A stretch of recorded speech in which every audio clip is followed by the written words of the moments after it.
On February 5th, 2026, something happened that most people didn't notice.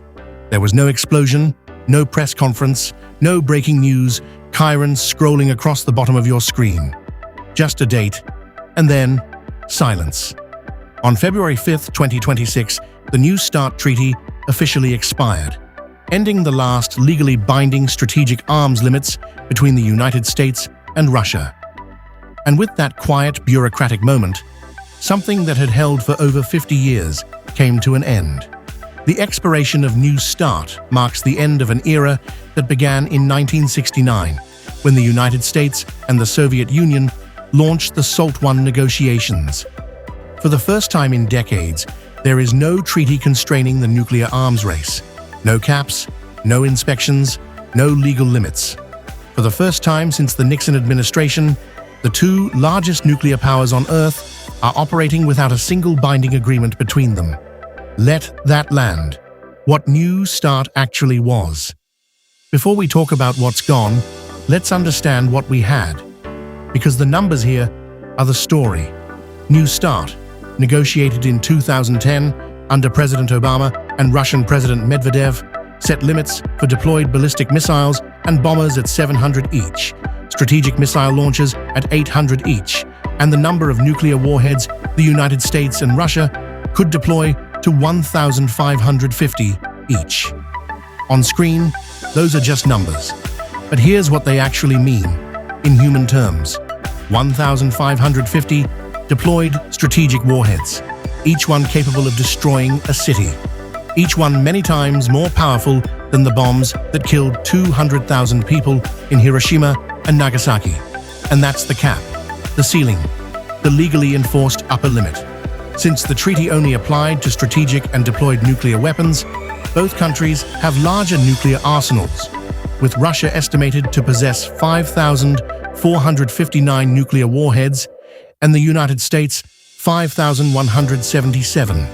So New START wasn't eliminating nuclear weapons, it was capping the hair-trigger ones, the deployed, ready-to-launch weapons that define the actual daily risk of nuclear war. And it was doing something equally critical that almost nobody talks about: verification. Here's the metaphor I want you to hold. New START was a speed limit and a radar gun. The speed limit is the numerical cap. The radar gun is verification and transparency. To verify compliance, each country received on-site access to one another's nuclear weapons military sites, committed to not interfere with one another's satellites, regularly traded data, and committed to use a treaty dispute resolution mechanism, the Bilateral Consultative Commission. The verification was meticulous. Inspectors agreed on which flashlights they could bring, which tape they were allowed to use. The level of detail that went into building trust between two nations that have enough weapons to end civilization was extraordinary. And now, all of it is gone. How we got here. The slow unraveling. This didn't happen overnight. It happened the way most catastrophes happen. Slowly, then all at once. The unraveling began in 2020, when COVID-19 halted the on-site inspections that were the treaty's backbone. Those inspections never fully restarted. New START did both, limiting deployments and providing verification, until on-site inspections ceased during the COVID-19 pandemic and never restarted. Then came Russia's full-scale invasion of Ukraine in February 2022. Relations collapsed. And in February 2023, Putin made it official. Russian President Vladimir Putin announced that Russia would suspend participation in New START, citing concerns about UK and French nuclear weapons and also Western efforts to achieve Russia's strategic defeat in the war in Ukraine. Russia stopped sharing data, stopped allowing inspections. The treaty became a legal shell. The limits technically still applied, but there was no way to verify whether anyone was honoring them. Last September, just months before the deadline, Putin offered a lifeline. He proposed that both sides voluntarily observe the old numerical limits for 1 extra year. New START expired February 5th, without a US response to a Russian offer to continue informally abiding by the central limits of the agreement. leaving the two nuclear superpowers with no legally binding curbs on deploying their strategic weapons. The United States didn't formally respond. President Trump posted on social media that he wanted a new, improved, and modernized treaty, one that would include China. And just like that, the last guardrail was gone. What expired with the treaty? Here's what I want you to understand. And this is the part that keeps arms control experts up at night. It's not just the numbers that expired. It's the ecosystem around the numbers. There are no longer legal caps on deployed strategic warheads, no mandatory data exchanges, no on-site inspections, and no regular forum, such as the Bilateral Consultative Commission, to address compliance concerns or resolve disputes. Think about what that means in a crisis. When a radar system gives an ambiguous reading, and this has happened before, multiple times during the Cold War, what do? You check your data. You make a call through established channels. You use the dispute resolution mechanisms you've both agreed to trust. Those channels are now dark. Without New START, there would be no legally binding guardrails on the two countries' long-range nuclear weapons for the first time since the first US-Soviet arms control agreements in the early 1970s. And the risk is not only long-term nuclear development. The risk is right now, in a crisis, when a decision has to be made in minutes, not days. Former lead US negotiator Rose Gottemoeller described arms control agreements as the infrastructure through which the entire nuclear management system runs. The Bilateral Consultative Commission she helped build was the all-important mechanism. All of the nuclear arms control infrastructure ran through it. That was the understated clinical way to say it. Here's the human way. That infrastructure just went offline. I want to stop here for a moment, not to break the story, but because I think this is the part where the story can feel abstract, and abstract is exactly what it cannot afford to be. We are talking about roughly 13,000 nuclear weapons between two countries. We are talking about the moment a 50-year architecture of mutual restraint quietly dissolved while most of the world was watching other crises. Like this video if it's making you think. Comment, did you even hear about this in February? Share with someone who should know. Subscribe. This connects to every other crisis we cover. The reason these guardrails existed is because the people who built them understood something profound. In a world of nuclear weapons, misperception is the enemy. Not just bad intentions, misperception, fog, ambiguity. And right now, we just made the fog thicker. The new landscape. What replaces it? So what actually replaces the treaty? What does the post-New START world look like? The honest answer is nobody fully knows yet, and that uncertainty is itself dangerous. President Trump's position is that a new, better treaty should include China. That sounds reasonable on the surface. China's arsenal is growing rapidly. China's nuclear arsenal has grown rapidly, with projections indicating approximately 600 warheads by 2025. With the US Department of Defense projecting it could reach 1,500 by 2035. Beijing's expansion includes new silo fields, mobile ICBMs, submarine-launched ballistic missiles, and bombers capable of reaching the US mainland. But here's the problem with making China a precondition. Beijing has resisted joining nuclear arms control agreements because its weapons stockpile is smaller than the US and Russia. It has argued that the countries with the two largest stockpiles have a responsibility to reduce their stockpiles first. China's ambassador to disarmament affairs made this explicit.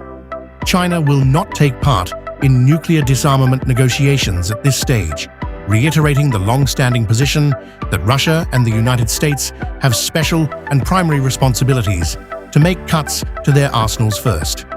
So the US is demanding a precondition that China refuses to meet.